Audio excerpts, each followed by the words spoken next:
জনজাতি মর্যাদার দাবিতে শিলচরে উত্তাল প্রতিবাদ আদিবাসী ছাত্র সংস্থার। বিধানসভা নির্বাচনের আগে আদিবাসীদের দাবি পূরণ না হলে বিজেপিকে সমর্থন করার থেকে বিরত থাকার কড়া হুঁশিয়ারি দিল সদৌ আসাম আদিবাসী ছাত্র সংস্থা। আদিবাসীদের দৈনিক মজুরি দ্বিগুণ বৃদ্ধি করা, জমির পাট্টা ও জনজাতিকরণের মর্যাদা প্রদানের দাবিতে সোমবার বরাকে প্রথমবারের মতো ধর্ণা ও বিক্ষোভ প্রদর্শন করল সংগঠন।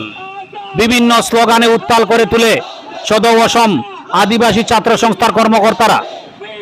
2 ঘন্টার এই প্রতিবাদী কর্মসূচিতে শতাধিক মহিলা ও পুরুষ একজোট হয়ে তাদের একাধিক আদায়ে কেন্দ্র ও রাজ্য সরকারের দৃষ্টি আকর্ষণ করেছেন।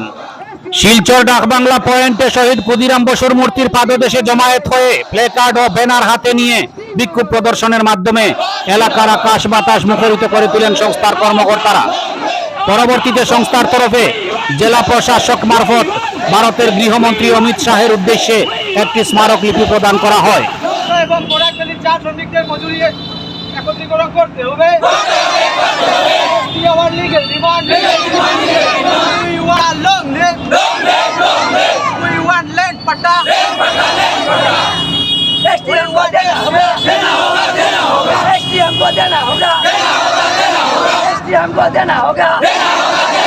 সংবাদ মাধ্যমের সঙ্গে কথা বলতে গিয়ে আদিবাসীরা জানান, সংবিধান অনুসূচিত জনজাতি সংশোধনী বিধেয়ক 2019 বিল অনুযায়ী আসামের আদিবাসীদের অনুসূচিত জনজাতিকরণের মর্যাদা প্রদান, সংবিধান অনুযায়ী স্বায়ত্তশাসিত পরিষদে ভোটদান ও সুরক্ষিত শ্রেণীর অধিকার প্রদান, জঙ্গল আইন 2006 অনুযায়ী আদিবাসীদের জমির পাট্টা প্রদান, মিশন বসুন্ধরা 1.0 ও 2.0-তে অসমের বঞ্চিত আদিবাসীদের জমির পাট্টা প্রদানের ব্যবস্থা গ্রহণের দাবিতে লাগাতার সরকারের দৃষ্টি আকর্ষণ করে আসলেও এখনো কোনো কাজ হয়নি। তাই আদিবাসীরা মাঠে নেমে প্রতিবাদ করতে বাধ্য হয়েছেন।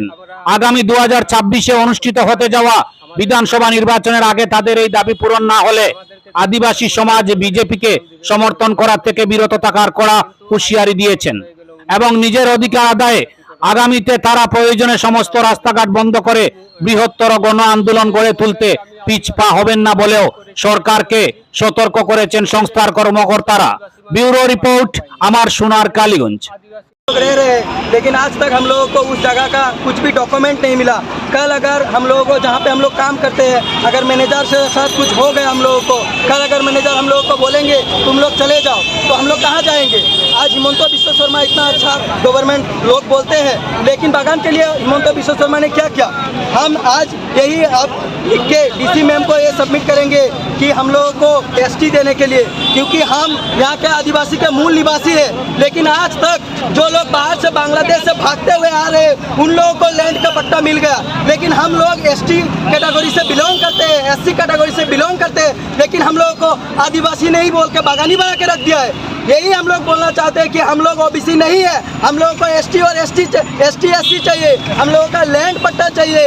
वो सब हम लोग आज डीसी मेमोरेंडम के माध्यम से डीसी मैम को बोलेंगे और यही सबमिट करेंगे कि ताकि हम लोगों को सीएम सर एक बार देखें कि हम लोग किस प्रॉब्लम में है, किस तरह सिचुएशन से बिलोंग करते हैं। आज हम लोग बहुत शांति श्रृंखला में रहने वाले बगान के लोग हैं, कभी भी हम लोग सिलचर नहीं आए, हम लोग सिलचर आने से डरते हैं कि सिलचर में बहुत टाउन के लोग रहते हैं, लेकिन आज मजबूरी में हम लोग को यहाँ पे आना पड़ा, क्योंकि हमारा बात कोई एमपी एमएलए कोई नहीं सुनता है। हम लोग बागान में बोल के थक गए, आज मजबूरी में हम लोग यहाँ पे आए कि हमारा सरकार सुने।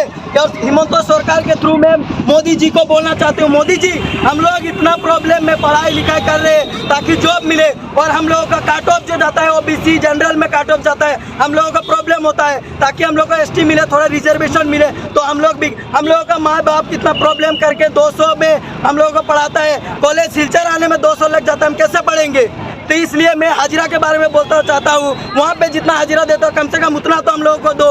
उन लोगों ने जितना काम करते हैं हम लोग भी उतना काम करते हैं, उन लोगों ने 8 घंटा करते हैं वो भी 8 घंटा करते हैं, यहाँ पे क्यों काम मिलता है पैसा, वहाँ पे क्यों ज़्यादा? आज हम लोगों को मोदी जी को यही बोलना चाहते हैं और हमारा हिमंत बिश्व शर्मा सरकार को कि आदिवासी को देखे, बूट के हिसाब से बूट के टाइम सब लोग आते हैं, बूट ले जाते हैं, हम लोगों को कोई नहीं पूछता, बूट खत्म, हम लोग खत्म। तो यही बोलना चाहते हैं, एक बार हम लोग आदिवासी को अपना मर्यादा दीजिए, हम लोगों को एसटी दीजिए, हम लोग का लैंड पट्टा दीजिए। हम लोग इसी भारत के निवासी, हम लोग बाहर से नहीं आए कि हम लोग को इस तरह से लोग दूर छी करें। इसी यही बात में रिक्वेस्ट और कुछ नहीं चाहता। আর আমাদের নরেন্দ্র মোদী সরকারে বলেছিল আসার আগে জলদি আমরা ওনাদের সরকার গঠন করতে পারে আমাদের ভোট নিয়ে, তাহলে উনি আমাদেরকে 3 মাসের মধ্যে জনজাতিকরণ দিবে এবং আমাদের ল্যান্ড পাট্টা দিবে। কিন্তু আজ 15 বছর হয়ে গেল, উনি এখনো পর্যন্ত আমাদের জনজাতিকরণও দেয়নি এবং ল্যান্ড পাট্টাও আমাদেরকে দেয়নি। খালি নিউজ চ্যানেলে বলবে যে আমি আদিবাসীর জন্য এইটা করেছি ওইটা করেছি, কিন্তু বাস্তবে গেলে এখনো পর্যন্ত আদিবাসী মানুষ একটা পাট্টাও পায়নি। অনেক আদিবাসীরা অ্যাপ্লাই করছে কিন্তু রিজেক্ট হয়ে যাচ্ছে, কারণ অনেক মানুষ যে নিজের জমিনের জন্য অ্যাপ্লাই করছে কিন্তু এখনো পর্যন্ত ওনারা পাট্টা পায়নি। তাই আমরা এই যে আজ ধর্ণা কর্মসূচি 2 ঘন্টার হয়েছে, এইটাতে আমরা অসম সরকার এবং ভারত সরকারকে ডাইরেক্ট বলতে চাই জলদি 2026-এর ইলেকশনের আগে আমাদের যে মুদ্দাগুলো আছে এইগুলা যাতে পূরণ না করে, তাহলে আমরা ডাইরেক্ট 26-এ বিজেপির থেকে আমরা সরে যাব এবং আমরা অন্য পার্টি নিয়ে ব্যস্ততা থাকবো। এটা খাটাবো সরকারে বলেছিল আসার আগে জলদি আমরা ওনাদের সরকার গঠন করতে পারে আমাদের ভোট নিয়ে, তাহলে উনি আমাদেরকে 3 মাসের মধ্যে জনজাতিকরণ দিবে এবং আমাদের ল্যান্ড পাট্টা দিবে। কিন্তু আজ 15 বছর হয়ে গেল, উনি এখনো পর্যন্ত আমাদের জনজাতিকরণও দেয়নি এবং ল্যান্ড পাট্টাও আমাদেরকে দেয়নি। খালি নিউজ চ্যানেলে বলবে যে আমি আদিবাসীর জন্য এইটা করেছি ওইটা করেছি, কিন্তু বাস্তবে গেলে এখনো পর্যন্ত আদিবাসী মানুষ একটা পাট্টাও পায়নি। অনেক আদিবাসীরা অ্যাপ্লাই করছে কিন্তু রিজেক্ট হয়ে যাচ্ছে, কারণ অনেক মানুষ যে নিজের জমিনের জন্য অ্যাপ্লাই করছে কিন্তু এখনো পর্যন্ত ওনারা পাট্টা পায়নি। তাই আমরা এই যে আজ ধর্ণা কর্মসূচি 2 ঘন্টার হয়েছে, এইটাতে আমরা অসম সরকার এবং ভারত সরকারকে ডাইরেক্ট বলতে চাই জলদি 2026-এর ইলেকশনের আগে আমাদের যে মুদ্দাগুলো আছে এইগুলা যাতে পূরণ না করে, তাহলে আমরা ডাইরেক্ট 26-এ বিজেপির থেকে আমরা সরে যাব এবং আমরা অন্য পার্টি নিয়ে ব্যস্ততা থাকবো। এটা খাটাবো।